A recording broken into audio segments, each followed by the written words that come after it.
Let us examine some more items that measures our emotional expressions, such as I have troubles reaching out to others. I have troubles reaching out to others when I need help. So, this is called items that is reversely scored. If a person is scoring high on this, that means his score will be 0. So, because he is perceiving this item applies to him very well. So, this means that he is low in emotional expressions, but when interacting with others, I can see how they are feelings. So, this is means this reflects you are aware of others feelings. So, this is a positive items, and high score on this will explain that you are better in your emotional expressions. I would do anything to avoid looking foolish to my peers. This is what you call exaggeration, over exaggeration. People try to exhibit a lot to project a good image, but in the process they make themselves a foolish person. So, that is why a person who is true to himself and project the real self is likely to be perceived better by outside than a person not being real to himself. So, this is a score. This is the score that will come out of this assessment. There will be a range of score from 0 to 12. This is called caution. The second category will be 13 to 16. This is vulnerable. 17 to 19 is called proficient or average, and 20 to 27 the score will be known as optimum. So, say for examples, if you go on say for 10, 12, 16, 19, 27.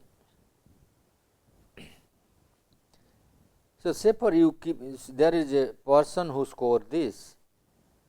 This person, although he is high on self analysis or self awareness of his own emotions, emotional self awareness, this should be emotional self awareness. It is emotional expression and emotional awareness of others.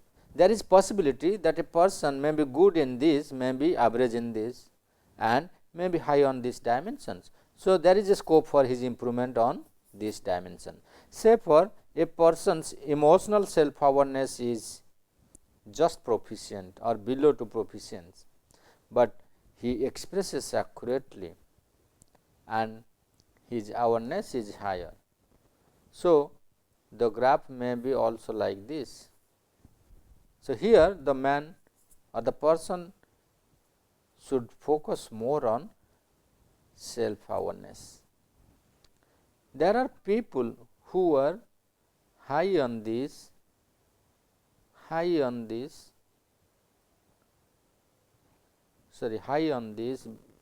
and they are low on this. They do not care about others. That is called emotional awareness of others. These people are very straightforward, you can say. They understand accurately and also express accurately on this phase. But many times what happens, many people do not appreciate them because they are straightforward and speak on face. So, they say this man is very rough and tough. He does not care about others. Actually, it is not. Sometimes being true to yourself becomes a very hard job in life. You are expressing the truth of life, but others does not like it because it hurts them, because that is not their actual profile. But there is nothing wrong with you, but gradually when you enhance this, then probably you may also come up to their expectations. So, this is how emotional literacy is measured and analyzed, and the interpretations are just discussed. Let us see what should be the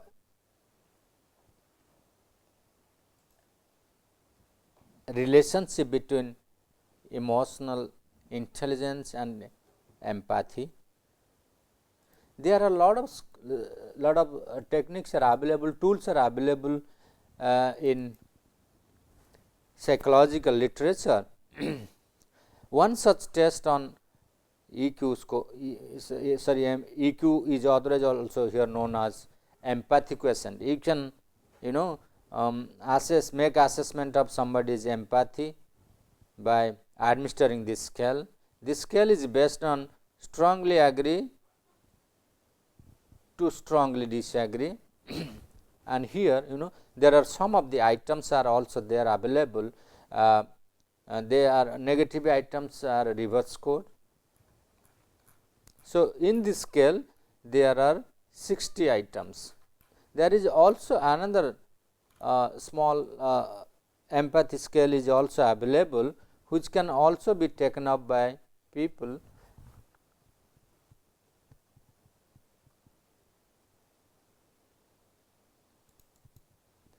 This is a scale called interpersonal reactivity index, where people have also tried to examine the empathic concern. And the reference is that Davis M.S. who developed this scale and published in the year 1980. This scale is known as a multidimensional approach to individual difference in empathy. So, the measure defines empathy. Empathy is nothing but a kind of a reaction of one individual to observed experiences of another. So, it may be defined as also a kind of social concern, social care about other persons, and this test consists of 28 items answered on a 5-point rating scales, ranging from does not describe me well to describe me very well. So, this scale measures around 4 important dimensions. This is one called perspective taking. So, the perspective taking is nothing but a tendency to spontaneously adopt the psychological point of view of others. Then the second dimension is called fantasy. It taps respondents' tendency to transpose themselves imaginatively into the feelings and actions of fictitious characters in books, in movies, in plays, say for like thinking about Jurassic Park, dinosaurs, etc., etc. You are fantasizing, or say for in India, there is a very famous reality show coming about Kaun Banega Kharorpati, who will be the man, a millionaire or billionaire. So, people fantasize about sitting in front of Amitabh Bachchan and shaking hands with him. So, it is a kind of a tendency. Then the third one is what we call the empathic concern, and fourth one is called personal distress. The empathic concern, it assesses other oriented feelings of sympathy and concern for unfortunate others. Say for very unwanted incidents has happened and you are the eyewitness to that, how you are expressing your feelings to that incident. So, that is what we call the unfortunate concern. This is the important dimension that gives about one's EQ quotient, or what we call empathic quotients, and this scale also measure personal distress. And if you carry out evaluation of these 4 dimensions, you can easily make an assessment. People who are high on empathic concern, what is their level of personal distress, what is their perspective taking, what is the level of fantasy, etc., etc. This personal distress measures self-oriented feelings of personal anxiety and unease in tense interpersonal settings. So, in a nutshell, let me show you the test. The test consists of few statements that inquire about your thoughts and feelings in a variety of situations. For each item, it indicates how well it describes you by choosing the appropriate letter on the scale at the top of the page. Say for example, A, B, C, D, here it is written A, B, C, D to E. When you have decided on your answer, fill in the letter next to the item number. Read each item carefully before responding. Answer as honestly as you can. Thank you. So, this is how it is scaled, starting from A to E. A is this item does not describe you as a person, and if you are writing E, that means that statement is describing you very well. Say for examples, like we will take up only the empathic concern items, like I often have tender concerned feeling for people less fortunate than me. So, what does it mean? So, it is a positive item measuring one's empathic concern or not? Yes, because person says that I have often tender concerned feelings for people less fortunate than me. That means you are showing your sympathetic concern towards people who are less better off than you, who are more fortunate than, or feelings for people less fortunate than you. That means you cannot exactly say they are unfortunate, but they are not as lucky as you. So, you wish that they could be better off than you. So, that is the main concern the item measures. Here the number 4 item says that sometimes I do not feel very sorry for others people when they are having problems. Sometimes I do not feel very sorry for other people when they are having problems. So, it says that you do not express any kind of concern about others' problems. When somebody is in trouble, usually as human beings, we express certain human concerns, but there are people who do not express any kind of care and concern about others' problems. So, that means that shows that your empathic concern towards others is very less. So, here your score will be very low. Going further, let us examine one more items that measures positively the empathic concern. So, here what happens when I see someone being taken advantage of me, I feel kind of protective towards them. So, that means you are afraid of that you have been taken for granted. Many times what happens, like yesterday I was saying, I always advise my students that I am friendly, but I am not your friend. So, what is the meaning of it? Many times what happens, there is a popular proverb in English, people say familiarity breeds contempt. That means more you get popular, people behave very casually, carelessly, they take advantage of your closeness. Although one side we are talking about closeness is sign of one's empathic concern, but sometimes it is becoming a wrong trend for showing concern. People are making use of it. So, one must also know where to draw the line. You be friendly, that is fine, but the moment you behave like a friend, being a sinner, then people make misuse of this. They behave differently. So, that is why sometimes people say, I see someone being taken advantage of me, I feel kind of protective towards them. Then you say that no, do not do like this. I am concerned about you. That does not mean you will start misbehaving me. I take care of you. That does not mean you will be a full burden on my head. So, that is where this is what we call cognitive empathy. There are two kinds of empathy, affective empathy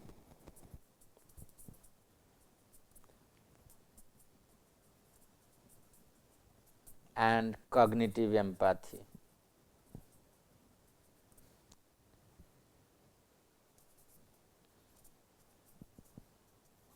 So, this is emotional in nature and this is intellectual in nature. This is the difference between the two, but they both should go side by side.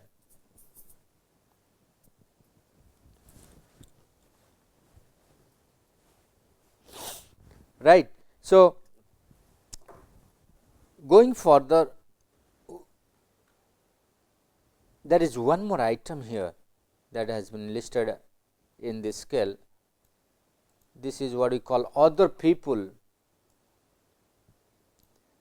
Other people's misfortune do not usually disturb me a great deal. So, that means you are not appreciating other people's misfortune, you do not have any concern about others. So, persons actually scoring high on this are less empathic in nature. So, after going through this scale, you can, so why this item is done negative? Because it is a reverse score items. A person who is scoring high on this is likely to be get a less grading on empathic concern. So, these are some of the items that show about the empathic concern of others, but if you keep on doing the whole test, that will also give indication about the other dimension of the scale, like prospective taking, like what is the tendency to spontaneously adopt the psychological point of view of others. When somebody is putting forward certain views, do you accept or reject? So, this is how it keeps on. And like say for examples, this scale also give an eye opening personal distress. I would like to advise all the students and the participants of this course to go for the whole course, to take the whole test, like from beginning, like item 1, 2, 3, 4, 5, 6, 7, 8, 9, 10, 11, then 12, 13, 14, 15, 16, 17, 18, 19, 20, 21, 22, 23, 24, 25, 26, 27, 28. So, it is not a very exhaustive in terms of time and effort. So, after going through, you will get 4 categories of score. The one category is PT. So, all the items like bracketed as PT, they are called perspective taking scale. FS is fantasy scale, EC is empathic scale, and PD is personal distress scale. And you can score, if you are giving a response to item A, make it 0, B 1, C 2, D 3, E 4. In case of there is a negative item, 0 becomes 4, 4 becomes 0. That is the what we call the item becomes 4, 3, 2, 1, 0. This is called reverse scoring. And you can try this test, and then you can compare what is your PD score with empathic concern. But usually we have seen that there is a positive, there is a negative correlations between PD, personal distress, and empathic concern. People who are likely to display high level of empathic concern will experience less stress, but many times we have seen that people, the resource model theory shows that if you have more intellectual and emotional energy within yourself, you can consume more stress. So, in that case, a person who is highly empathic can experience high level of stress also. So, in that case, there will be high correlation, positive correlation between empathic concern and personal distress. For example, like being in a tense emotional situation scare me. So, here an empathic person does not scare. So, it is a positive, it will be scored very less by empathic concern people. So, but I am usually pretty effective in dealing with emergencies. So, here it is a negative items. If you are scoring high, that means your personal distress is low. I am usually pretty effective in dealing with emergencies. I, I, I am often quite touched by things that I see happen. So, if you consider, say for examples like this one, I am quite touched by things that I see happen, but I am usually pretty effective in dealing with emergencies. So, one is personal distress and the other is empathic concern. So, I think a person having empathic concern will be high on both. So, this is how the but if you put into the framework of EI and empathy,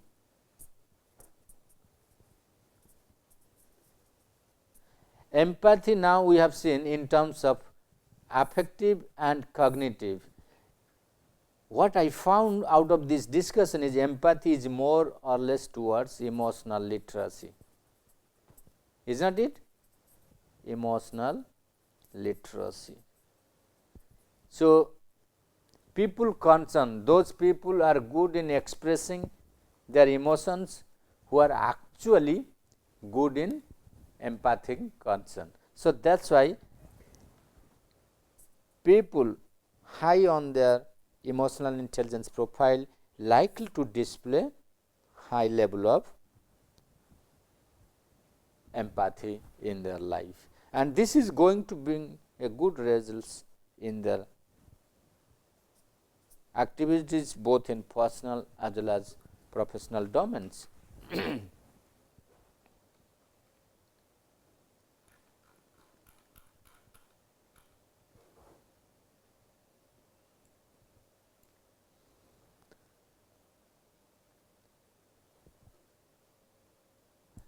But can emotional intelligence develop optimism in oneself? Yes, some of the psychologists they talk about emotional intelligence in the framework of optimism in the framework of emotional or EQ values and beliefs. Like if you look into the framework of Cooper and Suburb, they talk about optimism, resilience, creativity, outlook. These are some of the EQ beliefs and values. Yes, these are some of the EQ values and values we will discuss later on in details, but just to give you certain idea about optimism.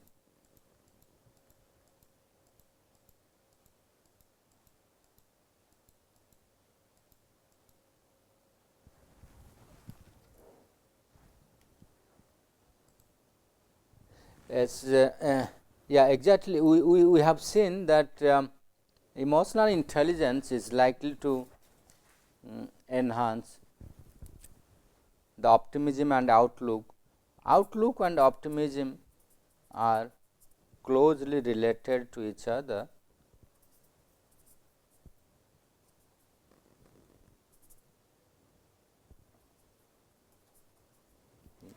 We have seen that people, those who are characterized by hope, resilience,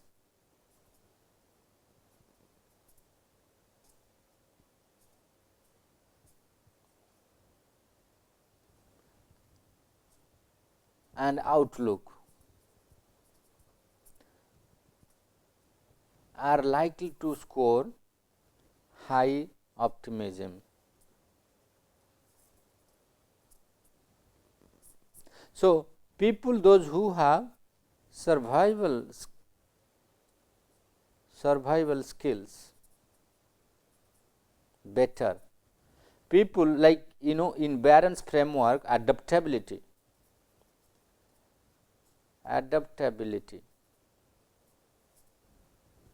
people those who are good in adapting to new situations, any situation wherever they go, if they can adapt quickly, they are likely to survive more than others. So, these are some of the characteristics that likely to enhance one's optimism. People do not easily give up. So, optimism also states that winners are not givers. They do not give up, right? Winners do not give up easily, right? They fight till the end. Persistence is also very important. Persistent characteristics, continuous efforts.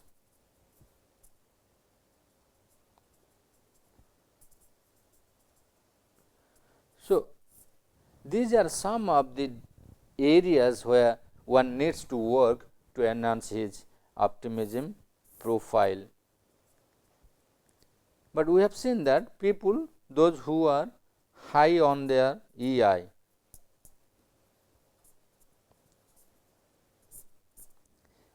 high on EI, like say for examples such as adaptability,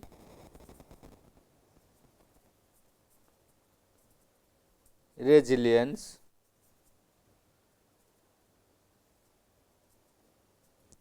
and emotional literacy.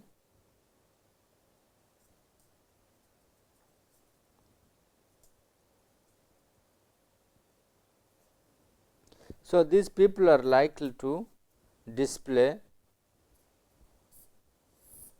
high on optimism.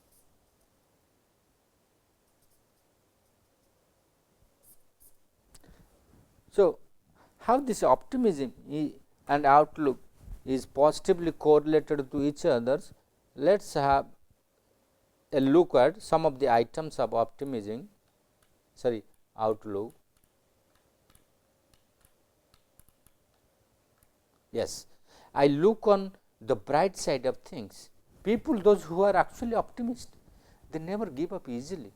So, that is why they always look for something creative, optimistic, like profession like science, engineering, and entrepreneurship.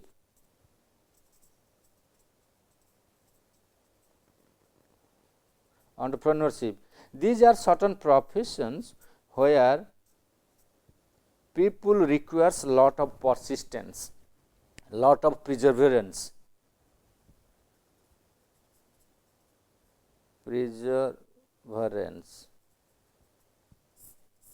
continuous act, and